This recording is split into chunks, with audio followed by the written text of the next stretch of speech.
And once again, I have Venus in the eighth house. So I'm prone to overindulge, deal with attachment energy, deal with addictions. My son helps me see these things more because they're in a tight same degree conjunction this year. All right.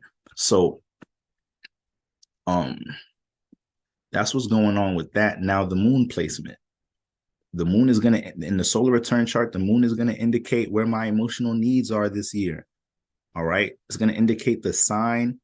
The sign that the moon is in is a huge influence on how I'm going to process my emotions this year. And the house it's in is going to show me a lot of the area where I'm going to be attracting a lot of experiences, because we know the moon attracts, right? So having the moon in the seventh house, can be a very interactive year for me. All right. A lot of my emotional needs are going to be, I may feel like I need to process them through bringing understanding. The moon represents understanding, bringing understanding through to my relationship experiences. All right. I could find myself becoming emotionally connected with certain partnerships this year.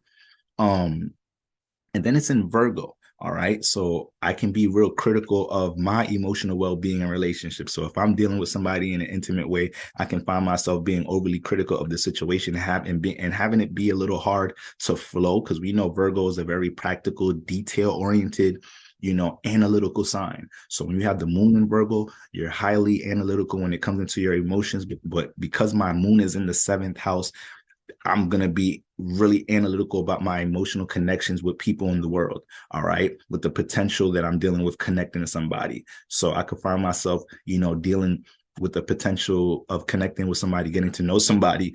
And once I start, either liking them or developing some emotion, I could get in my shaky bag. I could get a little nervous. I could overthink a bit when it comes into how I feel about this person and the potential of this relationship. Also, because it's in Earth, this can indicate me feeling emotionally comfortable, emotionally stable this year,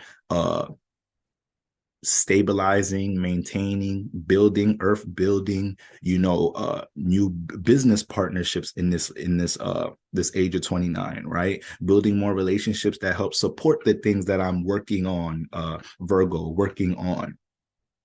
And we know Virgo has a huge influence on health and wellness. So, I've been very aware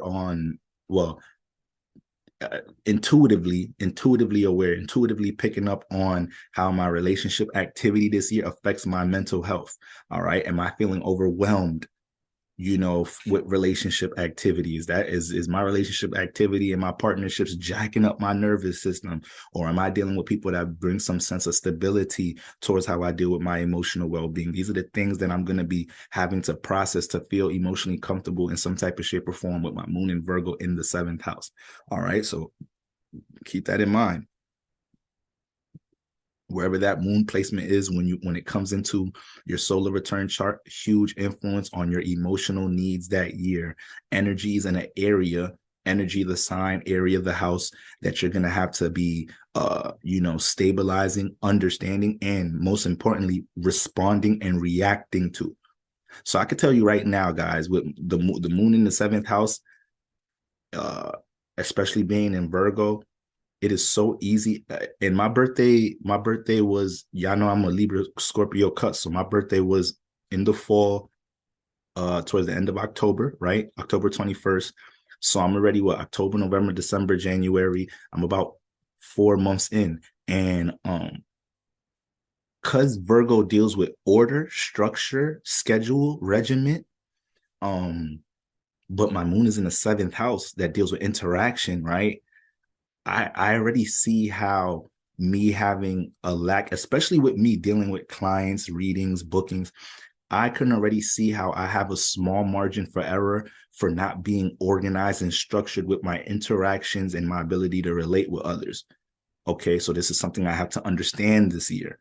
And if I'm not responding to these things in a practical way, responding to my relationships in a practical, detail-oriented, scheduled, organized way, this can make me feel very uncomfortable. This can make me feel I can develop some frustrations this year. All right. Remember, the moon deals with what makes you comfortable. So regardless of what your natal moon is, when it comes into your solar return moon, you understand that these are things that you have to emotionally, mentally process, the area that you have to be highly aware of, and trust your intuition dealing with this area, because the moon deals with your intuition. You're gonna have to trust your intuition and have discernment dealing with this area, so you're not emotionally, mentally all over the place during that age.